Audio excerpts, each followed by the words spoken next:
The Office of the Defense Department's Inspector General says in a new report that it had found no wrongdoing in a Pentagon public relations program that made use of retired officers who worked as military analysts for television and radio networks.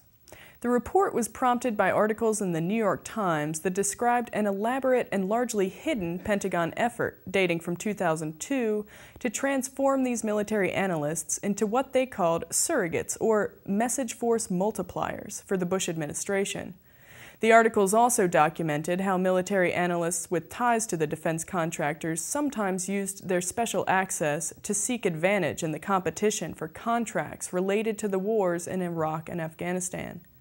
In response, several members of Congress called for inquiries into the program, asserting that it might have constituted an illegal campaign of propaganda directed at the American public.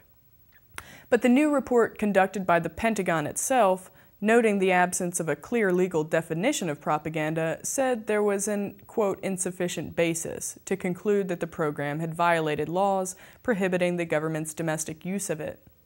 Some Democratic members of Congress immediately expressed concerns about the scope, methodology, and accuracy of the report.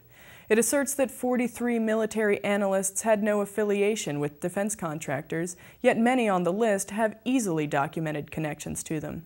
Also, several leading architects of the program, including Victoria Clark, the Pentagon's chief public affairs official during the invasion of Iraq, and Lawrence DeRitta, a senior aide to Donald Rumsfeld, had refused to be interviewed by the Inspector General's office.